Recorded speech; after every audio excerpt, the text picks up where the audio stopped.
Assalamualaikum warahmatullahi wabarakatuh. Jumpa kembali bersama saya Adi di channel Ngulik Sejarah. Pada video kali ini saya akan kembali lagi membacakan suatu kisah misteri yang kali ini berjudul Riana. Cerita pada kali ini ditulis oleh Mas Ramdan Nahdi. Nantinya kalian juga bisa mengunjungi thread beliau secara langsung. Yuk daripada kita lama-lama, kita langsung saja menuju ke ceritanya. Perhatikan baik-baik dan simak video kali ini dan bersiapkan diri kalian ya teman-teman, karena ceritanya akan segera saya mulai.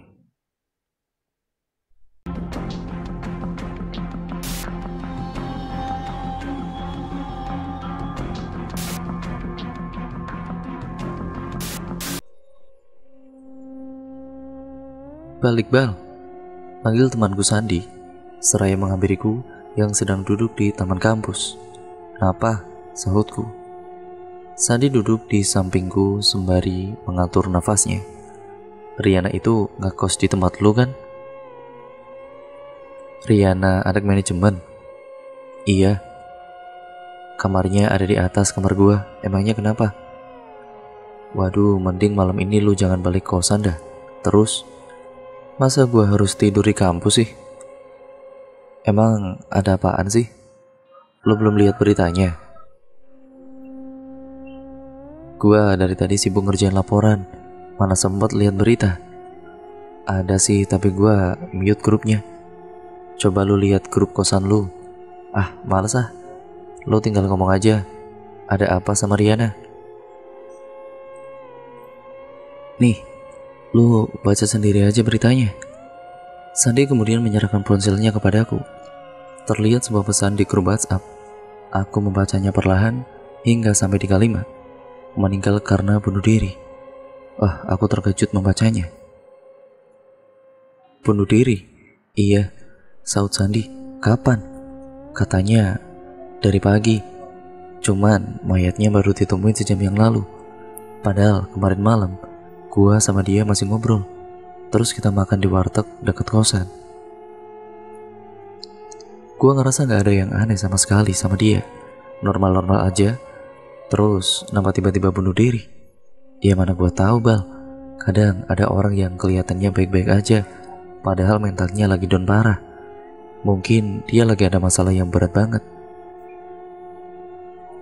Ya seberat apa sih sampai milih bunuh diri gitu? Padahal jelas banget itu dilarang agama. Mental tiap orang itu beda-beda Bal.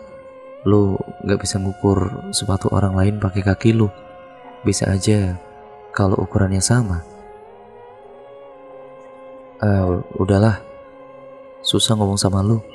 Gua ngomong serius, malah lu nya kemana-mana. Udahlah pulang. Temenin gue lah bentar lagi. Males ah. Tadinya aku ingin bergadang juga di kampus, apalagi setelah mengetahui kejadian di kosan. Pasti sekarang sedang ramai orang. Iseng aku buka WhatsApp, kemudian sudah ada ratusan chat di situ. Tentunya mereka sedang membicarakan kematian Riana. Sebagian orang memilih untuk mengungsi ke kosan temannya, salah satunya Mbak Cici yang kamarnya bersebelahan dengan Riana.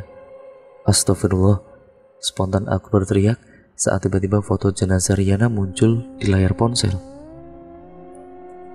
Bahkan ada foto jenazah masih tergantung di kamar. Bergegas aku menutup aplikasi WhatsApp dan menghapus foto tadi yang sempat terunduh otomatis. Saat akan menghapus foto itu, ada sebuah rasa penasaran muncul, ingin melihat wajah Riana lebih jelas. Ku berbesar fotonya hingga wajah Riana hampir memenuhi layar ponsel. Aku hanya fokus pada matanya yang melotot dan lidahnya yang menjulur. Ya ampun Riana, kenapa sih lo ngelakuin ini? Batinku lalu menghapus fotonya. Tepat pukul 11 malam, aku pun pulang ke kosan. Kebetulan kosanku tidak begitu jauh dari kampus. Cukup berjalan kaki sekitar 10 menit. Jalan sekitar kampus sudah agak sepi, hanya beberapa warung makan yang masih terlihat buka. Salah satunya adalah warkop langgananku. Makan dulu kali ya, pikirku seraya berbelok ke warteg. Setelah menyantap semangkuk mie rebus dan bubur kacang, aku pun kemudian pulang. Jalanan ke arah kosan terlihat sangat sepi. Bahkan penjual sate di gang dekat kosan pun sudah merapikan dagangannya. Aku berjalan memasuki gang. Saat melewati kebun kosong di samping kosan, tercium aroma kapur barus. Kok ada bau kapur barus? Pikirku seraya mempercepat langkah. Apa mungkin jenazah Riana dimandikan di kosan? Kalau iya, pantas saja banyak penghuni kosan yang mengungsi sementara. Kemudian, bunyi deritan pintu pagar saat aku membukanya. Seketika itu aroma kapur barus semakin menyengat, ditambah bulu kuduk yang meremang saat ku sedang membuka pintu depan. Kemudian pintu terbuka, tidak ada satupun orang yang terlihat. Ruang tamu yang biasanya ramai kini kosong dan lampunya gelap. Aku melangkah menuju lorong. Semua pintu kamar kos di lantai 1 tertutup rapat. Sunyi, tidak terdengar suara musik atau orang mengobrol sedikit pun. Aneh rasanya jika mereka semua sudah tidur. Kamarku terletak agak ujung, tepatnya di samping tangga menuju lantai 2. Lantai 2 merupakan kamar khusus wanita, sedangkan lantai 1 khusus pria. Penghuni kamar lantai 1 tidak diizinkan untuk naik ke lantai 2 terkecuali ada sesuatu yang mendesak atau gawat darurat, itu pun harus ditemani penjaga kosan. Pet. Kemudian aku memanggil Petra, penghuni kamar di sampingku, kamar pojok. Dah tidur lu? Tanyaku. Tidak ada jawaban. Ku coba membuka pintunya, ternyata terkunci. Tumben amat udah tidur, gumamku seraya berjalan ke kamarku. Di dalam kamar tidurku, aku menyempatkan waktu untuk memeriksa laporan. Tepat pukul 1 malam, baru pergi tidur. Kemudian suara itu kembali terdengar dan ganggu aja dah. Gerutuku seraya menarik selimut. Lah, kemudian aku lalu lanjut tidur lagi.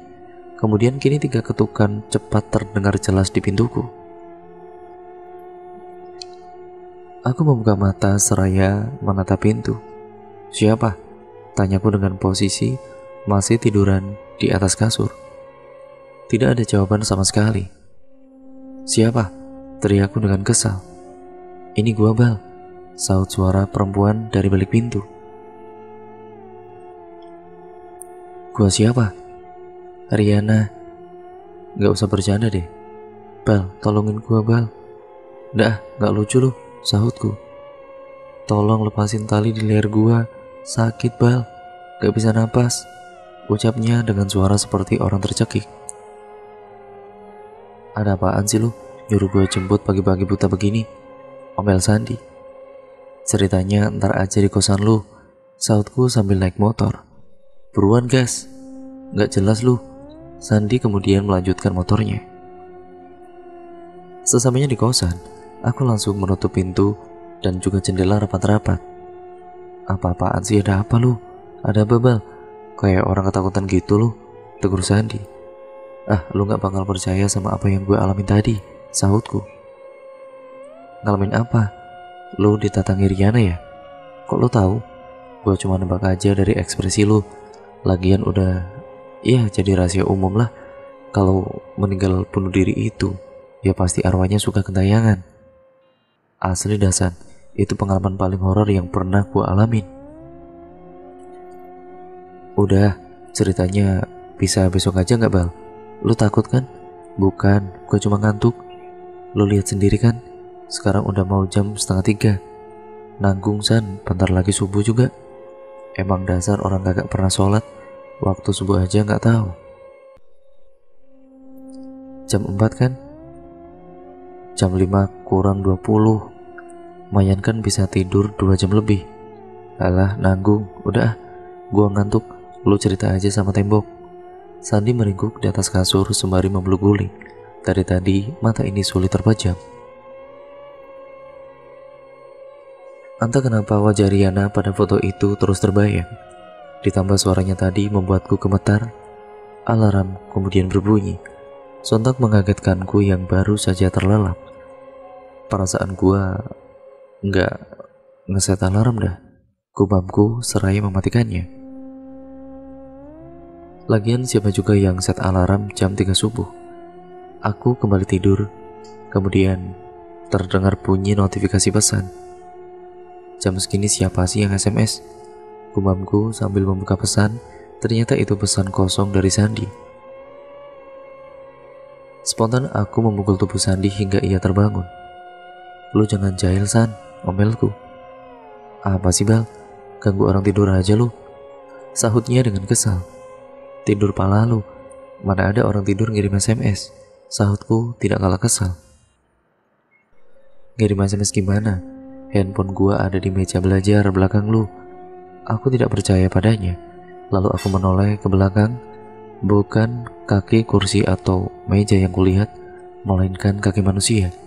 Jelas sekali meski kamar dalam kondisi gelap. "Wah!" teriakku seraya naik ke atas kasur. "Lu kenapa sih?" omel Sandi. Ada orang." Balasku terbatas sembari meringkuk, berdempetan dengan Sandi. "Tuh, lu juga takut kan?" "Kagak," Sandi kemudian bangkit, kemudian menyalakan lampu. "Gak ada siapa-siapa." Aku menoleh ke belakang, dan benar tidak ada siapa-siapa di dekat meja belajar. "Sumpah, San, tadi gue lihat ada kaki orang." "Lo lagi ketakutan, jadi agak halu gitu." Sandi membuka pintu kamar. "Mau kemana lu, San?" "Kamar mandi gue," sahutnya seraya berjalan keluar. Aku berpindah ke kamar mandi sebelah, dan kemudian, "Jangan pergi duluan, San," teriakku. Iya, dasar penakut lu," sahut Sandi. "Coba lu ceritain, kenapa ampe ketakutan gitu?" ucap Sandi seraya duduk di kasur. "Lu juga tadi itu gak tidur ya?" tanyaku. "Kagak, udah terlanjur gak ngantuk. Mana bentar lagi subuh." "Oh ya udah kalau begitu. Jadi ceritanya tuh..." Aku kemudian menceritakan sampai Riana mengetuk pintu dan bilang, "Tolong lepaskan tali di leherku." Ucapku seraya menirukan gaya suaranya. "Lu yakin itu Riana?" "Yakin, San. Gua masih apal banget suaranya." "Ya, terus gimana?" Terdengar suara tangisan dari luar. Saat itu juga, aku langsung bersembunyi di balik selimut dan menutup telinga dengan bantal. Suara tangisannya itu menghilang. Dan itu semua berganti dengan suara. "Lo tahu nggak suara orang gantung diri?" tanyaku.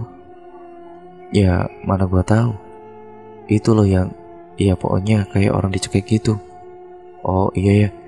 Nah, gua dengar suara itu ada di kamar gua. Asli jelas banget." Terus gua telepon lu. Posisi masih di dalam selimut. Pas gua intip dikit, terlihat ada kaki yang melayang, sejajar dengan posisi kasurku yang tidak terlalu tinggi. Kakinya pucat sekali dengan kuku yang membiru. Sontak aku langsung bersembunyi lagi di dalam selimut. "Terus gimana caranya lu keluar kamar?" Gua keluar sambil nutup mata. Untung posisi kunci digantung. Saat sedang memutar kunci, aku kemudian mendengar suara orang tercekat tepat di belakangku, diikuti bau kapur barus dan hembusan angin dingin. Pintu kemudian terbuka. Spontan aku lari sambil berteriak tanpa menguncinya kembali. Namun, Riana sudah menungguku di ruang tamu. Dari ekor mata jelas sekali ia sedang duduk di sofa sambil menoleh kepadaku. "Tolong gua, Bal, tolong gua," ucapnya dengan lirih. Sebelum aku keluar dari kosan dan berlari sekencang mungkin ke depan gang. "Wih, serem juga ya," ucap Sandi dengan datar. "Gitu doang tanggapan lu? Jantung gua udah hampir copot 3 kali, Bal. Tambah sekali pas gua lagi lihat itu kaki di dekat meja belajar lu. Jadi maksud lu Riana juga ikut ke sini? Kayaknya sih gitu." Kok gua tiba-tiba merinding sih?" Sandi kemudian memegang belakang lehernya.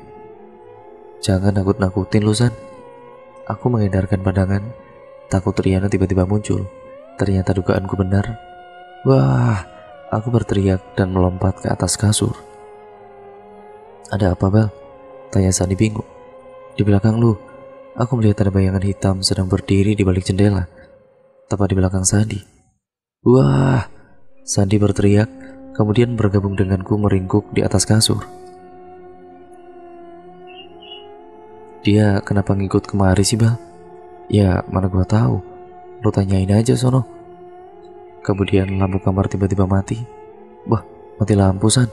Sialan, teriakku sembari meringkuk menghadap tembok. Kemudian terdengar bunyi gesekan antara kursi dan keramik. Tidak lama terdengar suara isak tangis. 1 jam sudah aku dan Sandi meringkuk di atas kasur, tidak bergerak sedikit pun, soalnya suara tangis itu terus terdengar. Lambat laun semakin kencang, suaranya baru menghilang saat azan subuh berkumandang, diikuti lampu kamar yang kembali menyala. Coba lo lihat sana, dia masih ada nggak? Perintah Sandi. Nggak ada. Aku membuka mata, benar Yana sudah tidak ada di kamar. Sandi bangkit dan berjalan ke arah pintu. Mau kemana lu? Tanyaku ikut bangkit. Ya ambil wudhu lah, sahutnya. Ikut gue. Tumben lu sholat. Gua mau doain supaya arwah Yana tenang dan tidak ngikutin gua. Bal, habis makan gua anterin lu ke kosan ya, ucap Sandi sembari menyantap sarapan. Kok gitu, San? Sahutku. Gua ngantuk banget nih, pengen tidur. Kan bisa tidur di kosan lu, jadi lu ngusir gua lu. Ya tanpa rasa bersalah Sandi mengangguk. Gua pengen tidur tenang, tanpa gangguan, ucapnya. Parah. Padahal bukan gue yang ganggu. Lagian lu ngapain bawa-bawa dia ke kosan gue? Sampai anak kosan gue heboh dengar suara cewek nangis dari kamar gue. Kan nama baik gue jadi tercoreng. Gue juga bingung kenapa dia ngikutin gue. Emang gue ada salah apaan sama dia? Ya itu kan cuma lu yang tahu. Please banget deh, San. Gue nginep di kosan lu ya. Sehari lagi aja deh. Aku memohon dengan wajah memelas. Enggak ah, ntar kalau dia muncul terus nangis, gua selotip mulutnya. Lu lihat bayangannya aja langsung nemplok di tembok, sok-sokan mau selotip mulutnya. Pokoknya gua bakal antar lu balik, titik. Jadi begitu aja pertemanan kita. Iya, ya udah, oke fine kalau gitu. Aku kemudian bangkit dan berjalan keluar warung. Lo mau kemana? Tegur Sandi. Kenapa? Lo berubah pikiran kan? Kagak, bayar dulu lah. Ngebangetan emang lu. Ku lempar selembar uang 10.000 rupiah, kemudian berjalan menuju kosan. Dan apaan, Pet? Tanyaku. Gua mau ngomong sesuatu, ngomong aja langsung. Mata gua udah sekarat banget nih. Lo semalam kagak bisa tidur juga ya? Iya. Sama, gue juga. Lah terus, lo mau ngajak gua tidur bareng nih? Ya kagak. Semalam lu kenapa teriak? Mana sambil banting pintu pula? Ada yang ganggu si Anu. Petra mengangkat alis sambil menoleh ke atas. Aku tahu maksudnya. Iya. Kayaknya semua anak bawah kena deh. Semalam semua pintu kamar diketuk-ketuk. Tapi gua salut sama lu, Bal. Berani buka pintu terus keluar. Gua aja semalaman gak berani bangun dari kasur. Padahal semalam kan gue ada manggil lu, tapi lu kagak nyaut. Itu gue terpaksa aja lari. Abisnya si Ahem itu ya ada di kamar.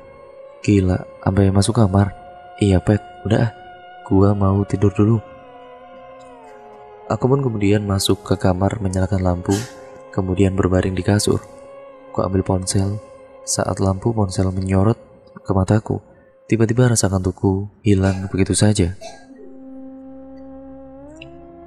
Sudah menonton puluhan video ASMR atau Autonomous Sensory Meridian Response, tapi tidak berpengaruh. Ku tatap jam di layar ponsel. Pukul 9:30 pagi. Tidur, Bal, batinku berusaha memberi sugesti. Ponsel sudah kuletakkan di lantai, jendela sudah kututup rapat, lampu sudah kumatikan. Kini hanya tinggal menguatkan niat untuk tidur. Sembari menutup mata dan mengatur nafas, aku bangun dengan kondisi kamar yang begitu gelap. Dengan mata yang setengah terbuka, Kulirik ke arah jendela, sudah gelap, kemudian mengulurkan tangan untuk mengambil ponsel. Jam 7 malam, batinku saat melihat jam. Seketika itu aku bangkit dan juga menyalakan lampu. Jujur aku masih trauma berada di kamar yang gelap saat malam tiba. Dengan kepala sedikit pusing, aku berjalan ke kamar mandi untuk mandi. Namun niat awal itu berubah. Lebih memilih untuk membasuh wajah saja. Pet, panggilku sambil mengetuk kamarnya. Lalu kemudian berusaha membuka pintu. Ternyata pintunya dikunci. Ku ambil ponsel di kamar lalu menelepon Petra. Pet, lo di mana? Tanyaku saat sambungan telepon terhubung. Gua di kampus, balasnya. Ada orang di kamar lo? Kagak, emangnya kenapa? Gua dengar suara kedebuk dari kamar lo. Ah, lo jangan bercanda lo. Sumpah, gak ada siapa-siapa di kamar gua. Ya udah, paling si entu sih. Dih, jangan nakut-nakutin gua lu, Bal. Ku tutup telepon. Iya pasti, ini ulah Ariana. Ketika namanya terlintas di pikiran, aku langsung merinding. Ku edarkan pandanganku, khawatir ia tiba-tiba muncul dan buru-buru ku ambil tas lempang, lalu kemudian keluar kamar. Mataku langsung tertuju pada gagang pintu kamar Petra yang bergerak-gerak sendiri. Dengan tangan agak gemetar, ku masukkan kunci pada lubangnya. Ah, susah sekali. Buruan, Bal. Teriak suara batinku. Kunci terjatuh ke lantai dan dari ekor mata bagian kiri terlihat gagang pintu itu bergerak semakin cepat. Sementara dari ekor mata bagian kanan terlihat lampu tangga yang tiba-tiba mati. Ah, bodoh amat ah, kurutuku seraya mengambil kunci lalu melangkah ke pintu depan. Bal, panggil suara lirih saat ku melalui tangga. Sontak aku berlari, tiba di ujung lorong, terlihat lampu ruang tamu juga mati, sehingga area sekitar pintu depan terlihat begitu gelap. Di sanalah aku melihat ada seseorang sedang berdiri. Dari kejauhan hanya pakaian putihnya saja yang terlihat. Ri, kalau gua ada salah sama lu, gua tolong maafin ya Ri. Jangan ikutin gua mulu, ucapku dengan suara lantang sambil menutup mata. Bal, balasnya. Bal, kamu kenapa Bal? Tanya suara yang kukira Riana. Aku membuka mata. Siapa ya?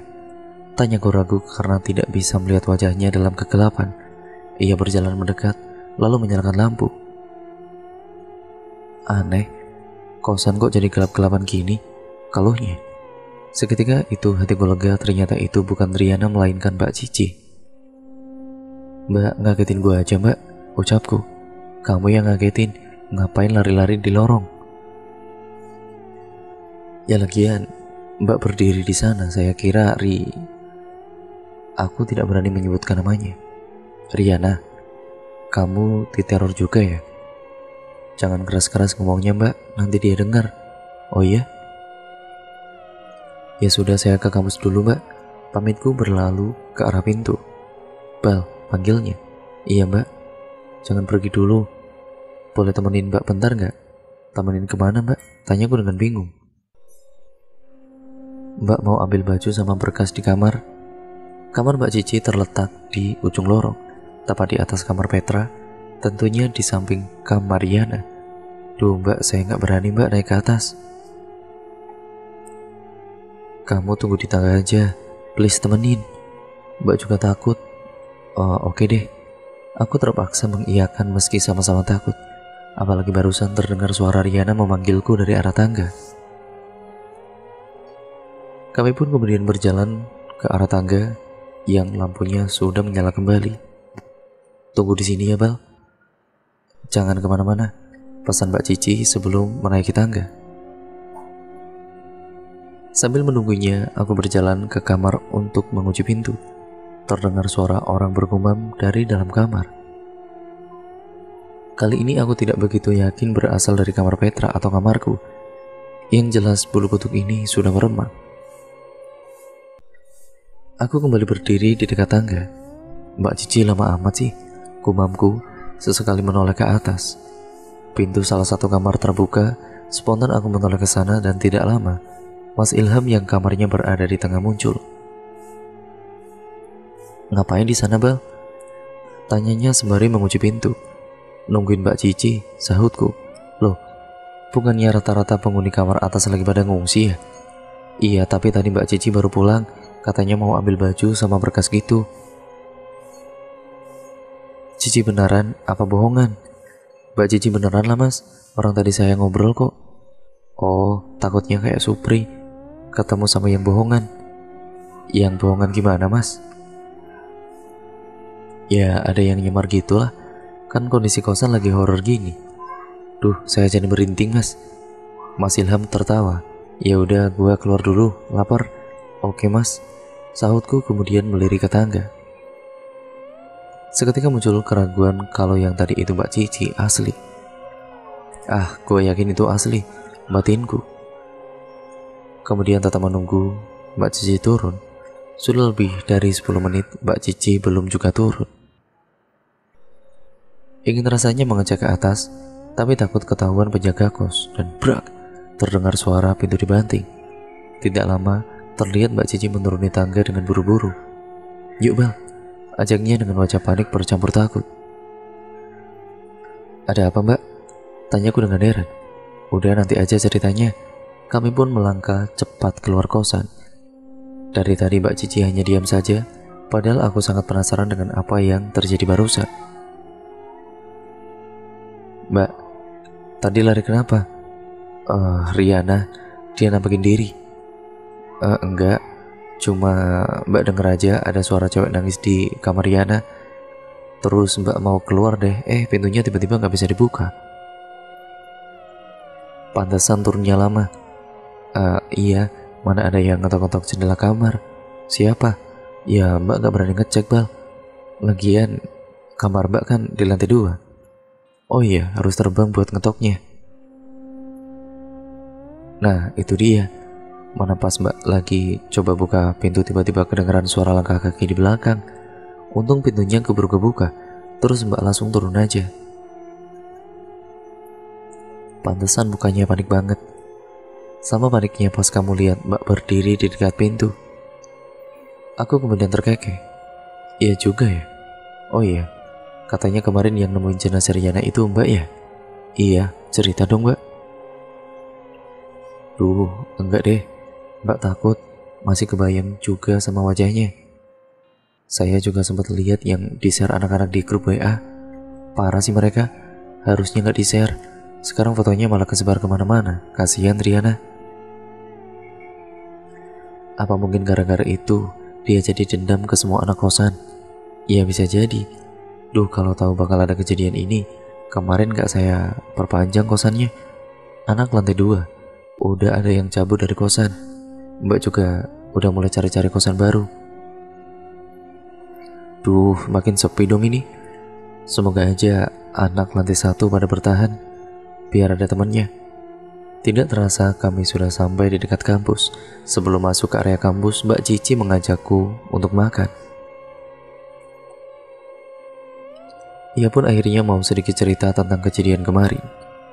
Jadi, malamnya itu, Rian sempat masuk ke kamar Mbak, terus minta tolong dibangunin jam 7 pagi, ucap Mbak Cici. Mbak bangunin? Nah itu dia, Mbak lupa. Soalnya pas pagi mesti buru-buru ke kampus, ada pengamatan. Mbak udah coba telepon dia tapi gak diangkat. Sorenya Mbak sempat pulang sebentar, lihat kamarnya gelap sama pintunya tertutup. Ya Mbak pikir dia ada di kampus. Gimana Mbak bisa nemuin jenazahnya? Jadi Mbak Cici pun kemudian bercerita. Ya sekitar jam 7 malam, ia kembali ke kosan. Ya berhubung kamarnya berada di pojok, otomatis harus melewati kamar Riana. Saat melewati kamar Riana, ia mencium ada bau anyir. Awalnya dia menduga bau itu berasal dari tong sampah, tapi semakin malam baunya semakin menyengat. Mbak Cici mencoba mengecek sumber bau itu. Setelah dicek, ia sangat yakin kalau baunya berasal dari kamar Riana. Mbak kemudian ketok-ketok pintunya, terus coba buka kaca jendelanya. Bau banget. Mbak coba panggil Riana terus, dan terus. Mbak Cici menghentikan ucapannya karena ada pramusaji yang mengantarkan makanan. Terus apa Mbak? Tanyaku penasaran. Saat pramusaji itu pergi. Duh, Mbak merinding sama mual kalau inget itu. Makan dulu aja Bal, nanti dilanjut ceritanya. Oke Mbak. Nah, dan cerita pun akhirnya bersambung ke part yang selanjutnya ya teman-teman. Kalian tentunya pasti penasaran kan bagaimana ceritanya? Kita tunggu saja kelanjutan ceritanya di part yang selanjutnya, yaitu part yang kedua. Terima kasih atas perhatian kalian. Jangan lupa like, comment, dan share video kali ini. Jangan lupa pula untuk kalian tetap support channel ini dengan cara subscribe channel ini dan juga nyalakan tombol lonceng notifikasinya. Kurang lebihnya mohon maaf, sampai berjumpa di video terbaru selanjutnya. Wassalamualaikum warahmatullahi wabarakatuh.